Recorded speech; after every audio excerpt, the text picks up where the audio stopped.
ومن تجي المجتمعات الإسلامية تلقاه يقول لك ترى بعدها صغيرة، ليش تحرموها طفولتها يا معودين؟ شوفوا شلون يلبسوها حجاب وكانها مرة كبيرة.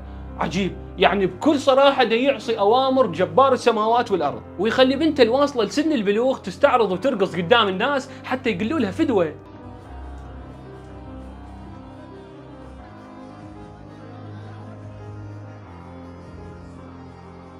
ويفتح المجال قدام المرضى المتحرشين اللي بداخلهم شعور بيدوفيلي، ويسمح لهم أن ينثارون ويوصلون لمرحلة التحرش بالأطفال سواء ببنته أو بأطفال آخرين. يابا البنية تكبر بسرعة ومفاتنها تبين والله كاتب عليها الالتزام بعمر 9 سنوات، يجي يقول لك لا ما أجبرها ترى بعدها صغيرة، خل هي من تكبر عود تقتنع وتتحجب وحدها. شلون تقتنع إذا أنت لا شارح لها لا موضح لها لا ممهد لها للحجاب؟